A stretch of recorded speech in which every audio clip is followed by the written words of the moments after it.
if I'm drunk tonight, I cannot sign a contract, but by tomorrow morning, I'll be sober again. And then I'll be able to sign a contract again. Similarly, there's some stuff that I should never, ever be trusted with. I should never, ever be trusted with building a, I don't know, space rocket scientist thing that goes to Mars or to the moon, simply because I just don't know how to do the mathematics in it. That doesn't mean that I'm not able to make decisions about other things, like I could represent a client in court. I have the ability to do that. But if it comes to complex medical decisions, maybe I wouldn't be the best either. So similarly, a person with an intellectual disability may know what they want to wear in the morning. They may know that they want to wear the red dress instead of the blue dress, like you're on the picture, but wouldn't be able to make decisions about, I don't know, a plastic surgery to alter their looks. Or a person who lives in a hospital may know that they really don't like being there and they would like to go home, but they wouldn't be able to make a decision about buying a house or buying an apartment or whatnot. So again, there's always nuance in what people are actually able to do. And just because somebody has a disability doesn't mean that they're not able to do anything. One example that came up really, really often in my research was that of schizophrenic patients. So schizophrenia is a disorder, a mental disorder where people have delusions, hallucinations. So where they think that, for instance, their family is not actually their family, or that their family is secretly the CIA and surveilling them, or with regards to hallucinations, they may think that there's ants or spiders crawling on their skins. So really, really nasty delusions and hallucinations. But even this isn't a fixed category. So even if they think on one day that the people who are trying to get them into a hospital for treatment are secretly from the Secret Service or who knows what, then that doesn't mean that the next day they would still be thinking the same thing. And that's because here's a nice little medical chart of what a schizophrenic episode looks like. It usually fluctuates quite a bit. So I'm going to just turn on the highlighter here, the laser pointer.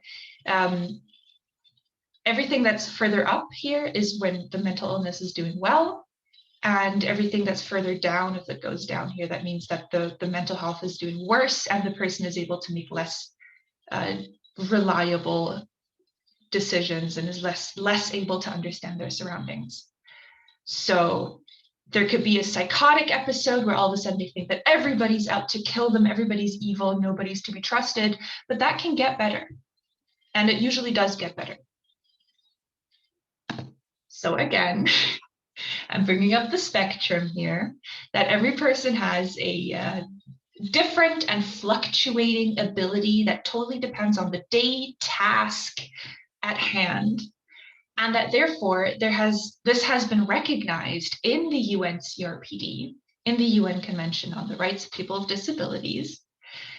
So earlier, we used to talk, mental health lawyers, disability lawyers, human rights lawyers, lawyers in general, used to talk about so-called mental capacity and mental incapacity.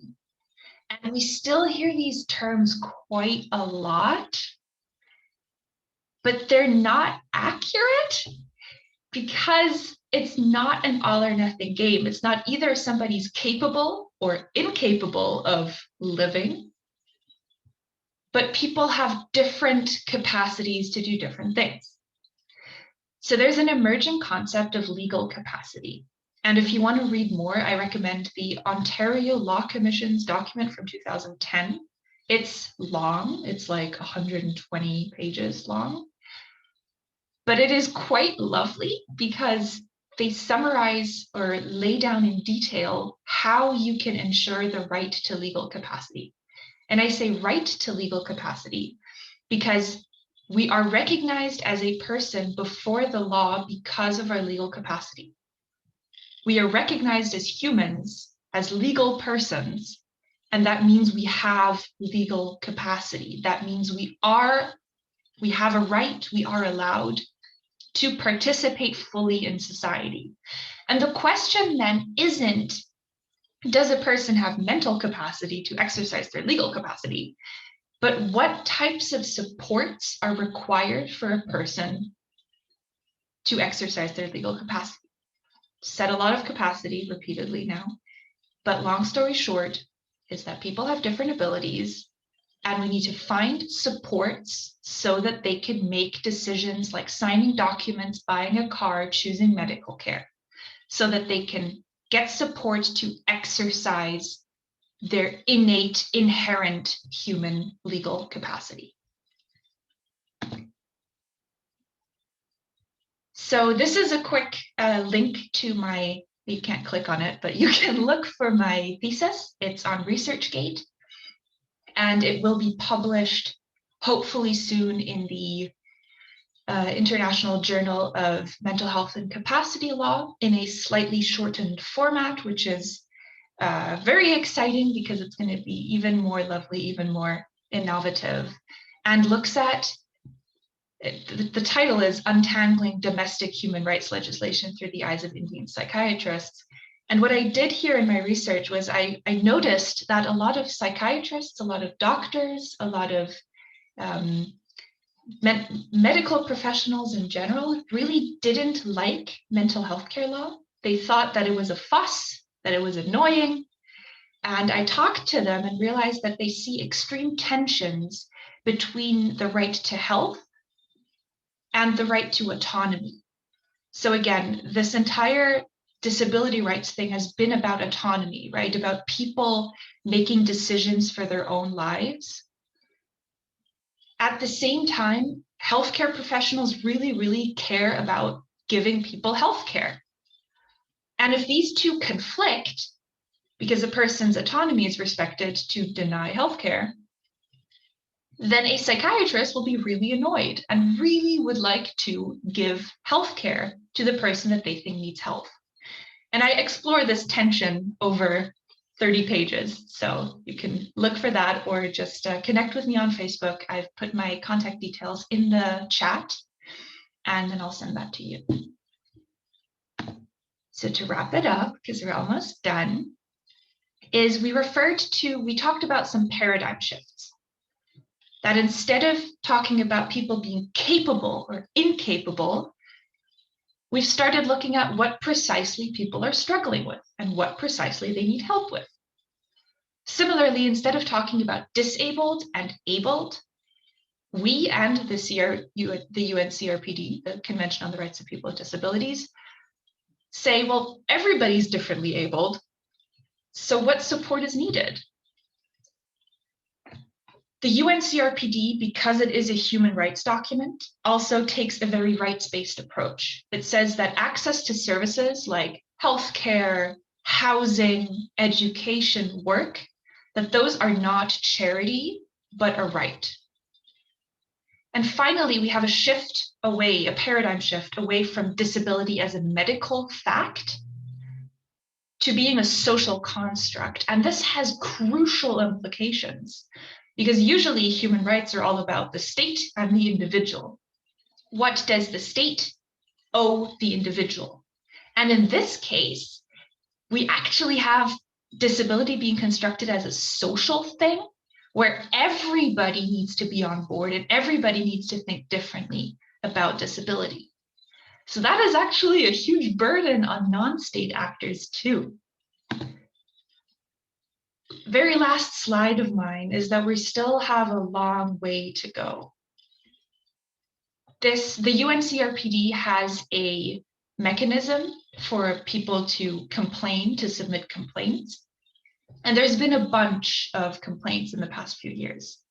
There's one in Australia from 2013 on a person being incarcerated / imprisoned / locked up because they had an intellectual impairment.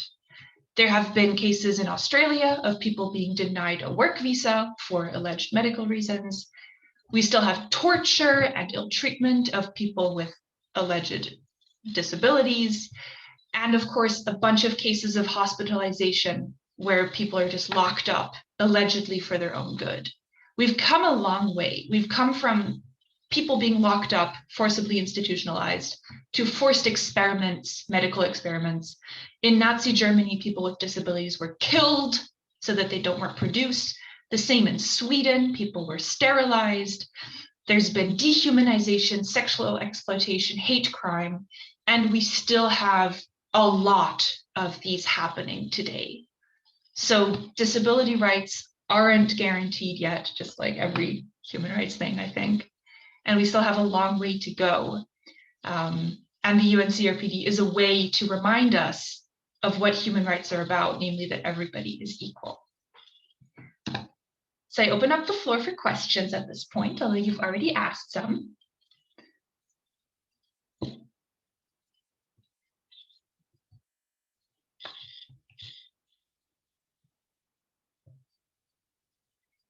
Again, you can reach out to me in the whatever on Facebook or wherever. I think Harshit already sent me a request on Facebook, which I've happily accepted. So you can reach out to me there. Okay, thank you so much, Alena, for that very wonderful session. I have a question. Yes, ma'am. Yeah, and my question is, what are the recommendations? What kind of recommendations would you prefer for a particular country, a state actor that still lives in the old paradigm of disability? So how do you think we will be able to persuade them and bring them on board, although they are signatories to the UNCRPD, but in real life situations, persons with disability are still deemed as not being them. For some indigenous communities, they still feel like persons with disability are some form of curse and bad omen. So how do you think we put them on board to the present day reality that we've moved past the old paradigm and we're in the new paradigm? That's a brilliant question. And there, of course, is no uniform way. However, communication is usually key. I talked to a bunch of psychiatrists, right, for mental health care, and they were very worried about people being dumped in the streets, forgotten, not being given any assistance. So it's often the case that people with disabilities are either forgotten or are treated as less human, right, as not worthy of support. And a huge part of the disability rights movement has been to force people with disabilities onto the negotiation table to get that communication straight. So I am a fan of quotas, at least for disability rights, for really starting off with this top-down legislative changes, quotas, differences in how decisions are made, of how budgets are allocated, and possibly to have voices of people with disabilities weighing differently to have them count as 2 votes instead of 1. But of course, this can't stand alone, because if it's top down only, that won't work. So of course, there needs to be that addition then of, once we've set the framework, we do little soft changes from the bottom up, including community-led, participatory,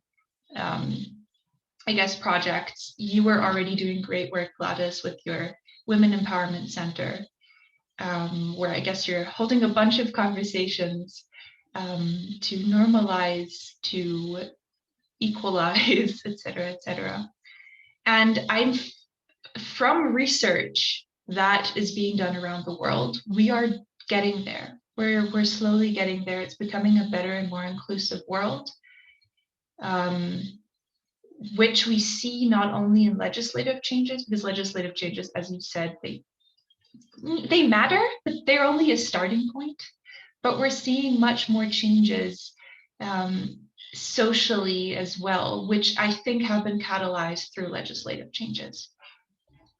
Does that answer your question? Yeah, you did. You did very well by answering on all fronts. So thank you so much. You're So welcome. any other person with a question?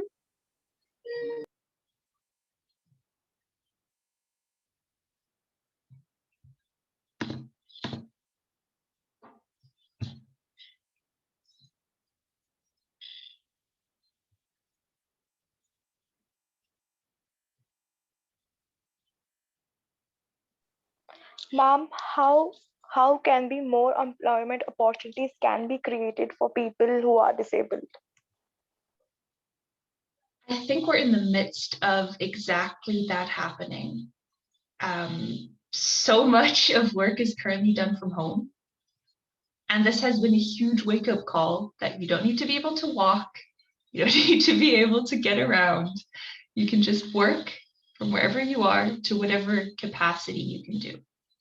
So that has been, I think, a spark for a larger transformation process of employers realizing, wait, my employees actually do work even if they're not in office. Huh. So that's becoming a very, very important thing.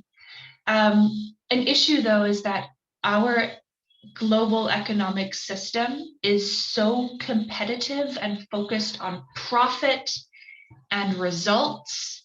And I mean, we all have a CV lying around on our computer where we update constantly what achievements we've made.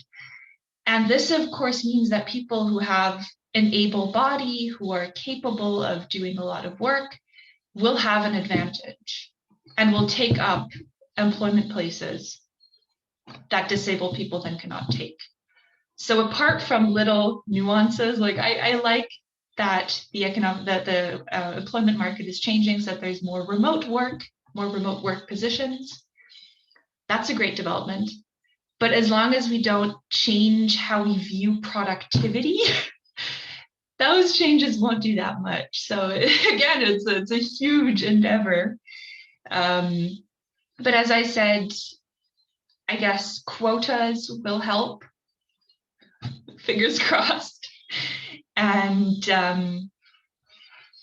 different forms of employment, remote work, part-time work, completely computer-based work, having assistant software.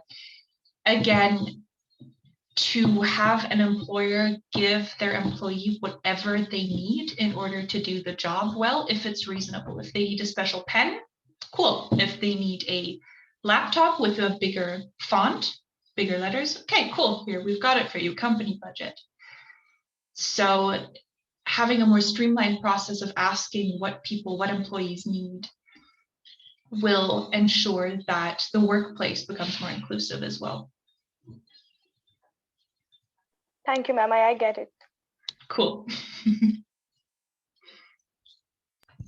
Any other person with a question for Alena? Mr. Gideon, you've been here. You do a lot of work around indigenous women. Do you have a question with respect to women with disability? No, ma'am. No, I don't have any question.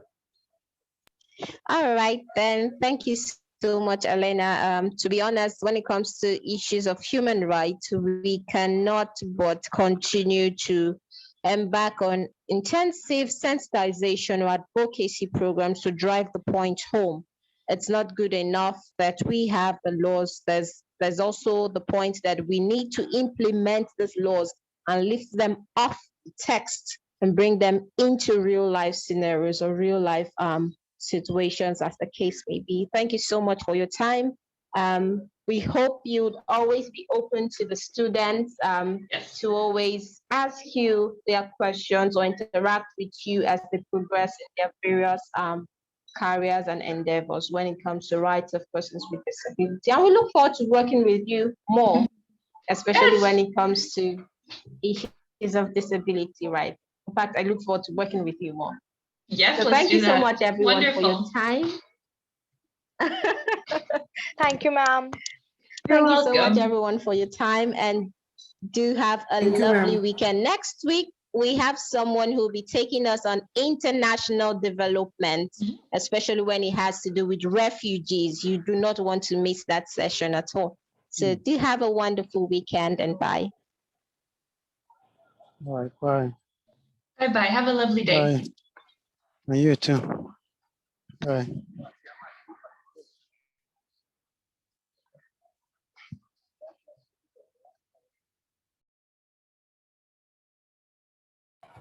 Thank you, ma'am.